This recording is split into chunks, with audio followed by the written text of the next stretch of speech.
Afternoon everybody, Calm Biker here. Just on another trip to the free coffee shop at Waitrose with Mrs. Calm. And I thought I would answer a vlog that was put out by a certain Mr. Skeggy Cruiser. Quite a while ago now, to be honest. It's taken me a while to catch up on my video watching. And probably take me a while to put this video out, you know what I'm like. But Skeggy was asking a question the other week, some point in the past. And his question was, why do you ride what you ride? So why did you make the choice to... the particular bike that you chose, that you bought, or bikes of course, if you got several. And I've probably covered most of this before, but I thought I'll answer him directly because I'll have covered it in bits amongst other vlogs. Now a lot of people obviously have ridden a lot of bikes and have tried different styles of bikes and found the one that suited them the best, or picked it according to the style of bike that they fancied and the type of riding they wanted to do. Mine was a bit more hit and miss than that. I passed my test at the end of September last year, and I knew I was going to have to buy a bike on finance. So I wasn't going to be buying second hand, I was going to have to buy something on finance so that I could afford it. Preferably without having to put down too much of a deposit. So I had to go to a bike shop, and it was either going to be a second hand one or a brand new one, depending on cost and deals and all that kind of stuff. Oh, this road repair is terrible. You get a bit close to the cycle path and get off that. Actually, this isn't much better. So I went to a few shops and looked at a few bikes, and I had the problem that nobody would allow me to test ride one. At the time I was checking, I actually went around looking at them the day before my test, which was probably tempting fate a little bit, but it worked out alright in the end. So I went around looking at bikes. Nobody had let me test ride because they said I needed to have my licence for 2 years first. So that was a bit of a pain. So I was restricted to looking at them and seeing what I liked the look of, style-wise, sitting on them and seeing what felt like it wouldn't hurt my back or my knees too much, and looking at reviews on the interwebs. So that's really what I had to do.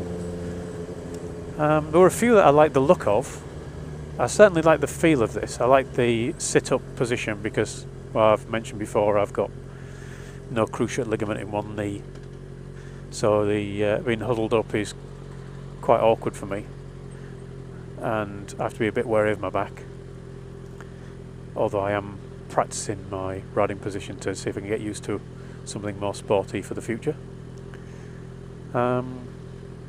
So there was this, there was the CB600, I think it is, the Honda, which was very similar to the Hornet that I learnt to ride on. I also looked at the Kawasaki ER6, I think it is, ER6N. And I was originally looking at getting an XJ6, the naked version. I think they're now calling it the XJ6N, but it was then the XJ6. Well, you had the XJ6. The XJ6 diversion was the half-faired one, and this one is the XJ6F with a full fairing.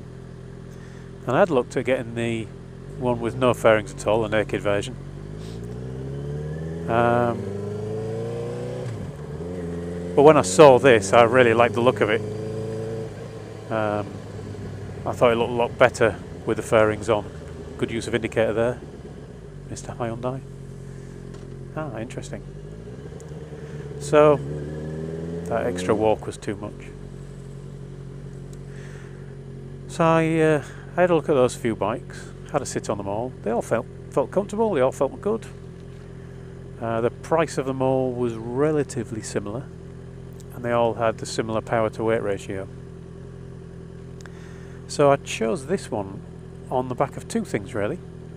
One was, I think it looks brilliant. Still love the look of it. No offence to you ER6 and Honda owners, but I think mine looks better than yours. But if we all thought the same way, it'd be a boring world, wouldn't it? I just love the looks of this. I love the shape, the colour. Such a tart. The only thing that I didn't like about it was the way it sounded, which, as you know by now, I have fixed.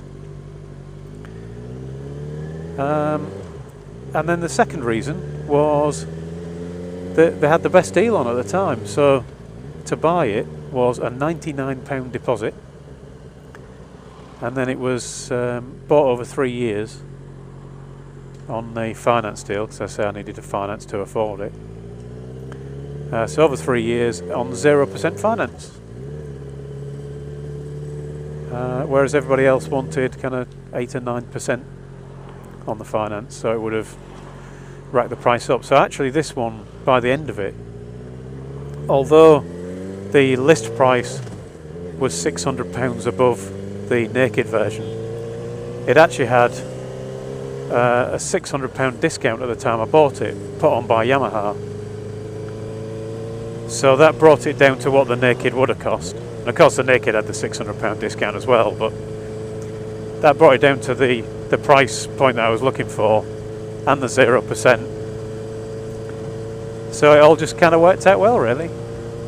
So it wasn't a particularly informed decision, I say, other than the reviews I read.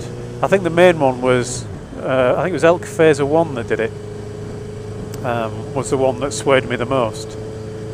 And then the only thing that concerned me a bit was he was saying about it being quite a heavy bike, and compared to the Hornet, it certainly was.